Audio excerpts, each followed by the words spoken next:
O ano é 1974. Um grupo de trabalhadores escava as margens do rio Muri, na Romênia, a 10 metros de profundidade, numa camada geológica que os geólogos datam em pelo menos 250 mil anos. As pás param quando batem em algo duro. Os trabalhadores retiram 3 objetos do solo. 2 deles são ossos de mastodonte, animal extinto há dezenas de milhares de anos. O terceiro objeto é diferente, é metálico, tem bordas definidas. Tem encaixes que sugerem que foi projetado para se encaixar em algo maior. E tem uma forma que nenhum dos trabalhadores consegue identificar como natural. Esse objeto chegou ao Instituto de Arqueologia de Cluj, na Romênia, onde foi analisado por metalurgistas. O resultado da análise mudou para sempre a forma como um grupo crescente de pesquisadores olha para a história do desenvolvimento tecnológico humano. O objeto era feito de alumínio. Alumínio com uma pureza de 89%, com traços de outros 12 elementos metálicos numa liga que não existe na natureza.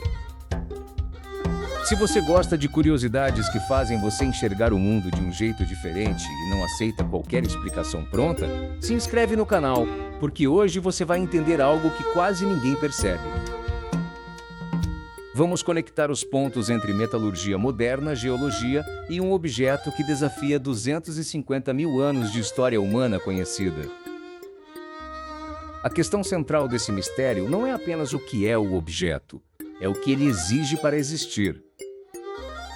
Alumínio puro não existe na natureza, nunca existiu. O alumínio só se encontra na natureza combinado com outros elementos, principalmente no mineral chamado bauxita. Para extrair alumínio metálico da bauxita e purificá-lo a 89%, é necessário um processo chamado eletrólise, que exige corrente elétrica contínua em alta intensidade, temperatura controlada e equipamentos industriais específicos. Parem para pensar no que isso significa.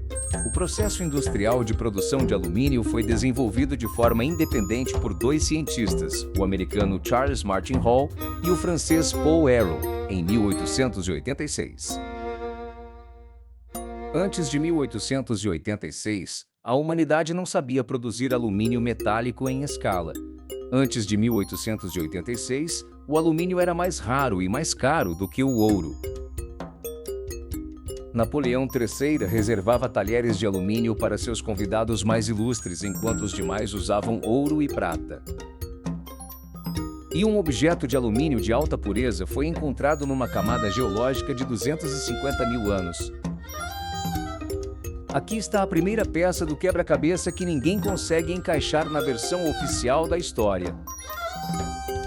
Olhem com atenção para os detalhes técnicos do objeto, porque é aqui que a investigação revela algo perturbador.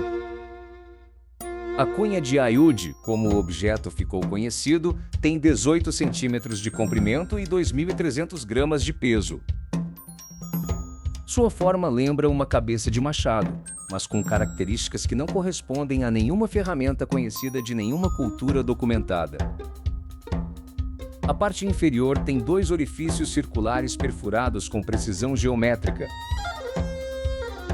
A superfície superior apresenta uma camada de óxido de alumínio, a pátina natural que se forma quando o alumínio é exposto ao ar por longos períodos. Essa pátina é uma das evidências mais importantes do caso. Os metalurgistas que analisaram o objeto calcularam que para uma camada de óxido daquela espessura se formar sobre alumínio daquela pureza nas condições climáticas da Romênia, seriam necessários pelo menos 1 milhão de anos de exposição.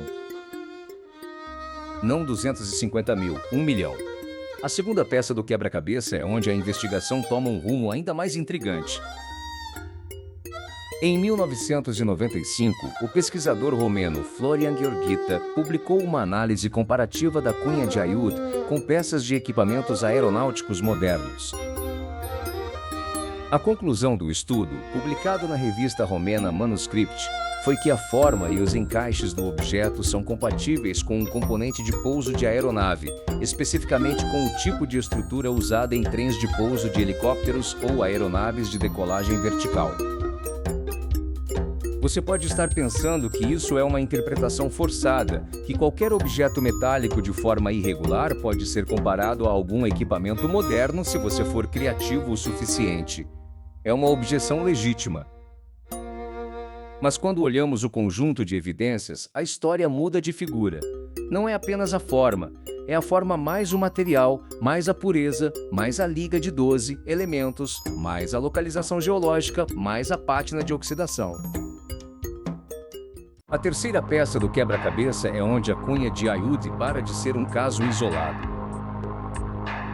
Quando você começa a pesquisar com seriedade, descobre que a arqueologia oficial registrou ao longo de 2 séculos dezenas de objetos com características semelhantes.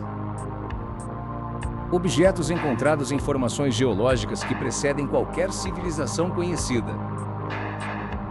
Analisados por profissionais qualificados, documentados em publicações respeitadas. E depois sistematicamente arquivados sem investigação adicional. Não é o único objeto fora do tempo que a arqueologia registrou e preferiu não discutir. Em 1912, funcionários de uma usina de processamento de carvão em Wilburton, Oklahoma, encontraram algo impossível. Dentro de um bloco de carvão com 300 milhões de anos havia um pote de ferro fundido de forma claramente artificial. Paredes uniformes, bordas simétricas, forma que não poderia ser resultado de nenhum processo natural. O bloco de carvão estava completamente intacto antes de ser partido pela britadeira da usina. O pote estava dentro. O diretor da usina, Frank Kenwood, formalizou o caso numa declaração oficial assinada e testemunhada por múltiplas pessoas. Essa declaração existe e pode ser consultada até hoje. Em 1844, o geólogo escocês Sir David Brewster apresentou outro caso impossível à British Association for the Advancement of Science. Um prego de ferro encontrado completamente encravado dentro de um bloco de arenito extraído de uma pedreira em Kingoody, na Escócia. A análise geológica confirmou que o arenito era antigo demais para que o prego pudesse ter sido inserido depois da formação da rocha. O caso foi publicado nos anais oficiais da associação científica mais importante da Inglaterra. Nunca foi refutado por nenhum pesquisador subsequente. Olhem com atenção para o padrão que emerge quando você coloca esses casos lado a lado. Objetos manufaturados encontrados em formações geológicas que precedem qualquer civilização conhecida. Documentados por instituições respeitadas e profissionais com reputação acadêmica. Analisados com os melhores métodos disponíveis em cada época. E depois arquivados, esquecidos ou descartados sem explicação satisfatória. A psicologia por trás desse silêncio é fundamental para entender esse padrão. Os pesquisadores que encontram esses objetos enfrentam uma escolha impossível. Se publicarem os dados como encontraram, estão afirmando que a cronologia do desenvolvimento humano está errada. Isso significa questionar décadas de trabalho acadêmico, contrariar o consenso da área e potencialmente encerrar a própria carreira. Se descartarem os dados, estão sendo cientificamente desonestos, mas mantendo a coesão do sistema de conhecimento estabelecido. A maioria opta pelo caminho de menor resistência. E os objetos vão para gavetas de museus onde permanecem por décadas sem análise adicional. A cunha de Ayud passou exatamente por esse processo. Após as análises de 1974, que confirmaram a composição de alumínio de alta pureza, o objeto foi transferido para o Museu Nacional de História da Transilvânia. Ficou lá por mais de 20 anos sem nenhuma análise pública adicional.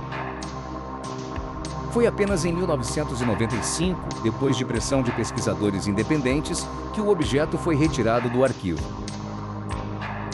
As novas análises confirmaram todos os resultados de 1974 e acrescentaram novos dados sobre a pátina de oxidação. O objeto continuou sem explicação e voltou para o arquivo.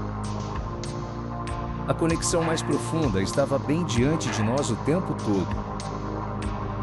A premissa que nunca questionamos é que o desenvolvimento tecnológico humano é linear e sem interrupções. Que partimos da pedra lascada, avançamos pelo bronze e pelo ferro, e chegamos ao alumínio em 1886 de forma contínua. Mas a geologia não apoia essa premissa com a solidez que imaginamos. A Terra passou por pelo menos 5 extinções em massa documentadas. A mais recente, há 66 milhões de anos, eliminou 75% de todas as espécies do planeta. Existem evidências de eventos catastróficos muito mais recentes, na escala de dezenas a centenas de milhares de anos atrás.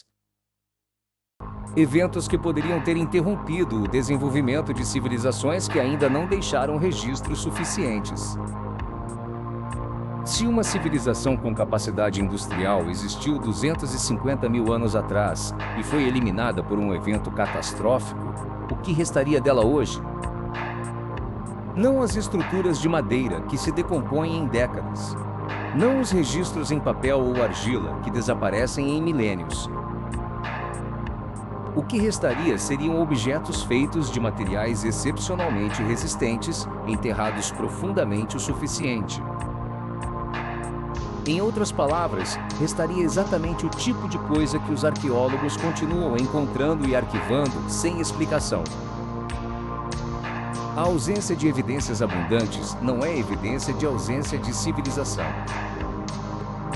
É exatamente o resultado que esperaríamos encontrar se uma civilização avançada tivesse existido e desaparecido há tempo suficiente. Agora o detetive é você. Você acredita que um objeto de alumínio de alta pureza com liga de 12 elementos e pátina de oxidação de 1 milhão de anos chegou por coincidência? Ou acha que estamos diante de um fragmento físico de algo que a história oficial ainda não tem ferramentas para explicar? Comenta aí embaixo a sua teoria, quero ver quem chega mais perto da verdade. E se você quer continuar desvendando o que está escondido por trás das aparências, se inscreve porque toda semana tem uma nova camada sendo revelada.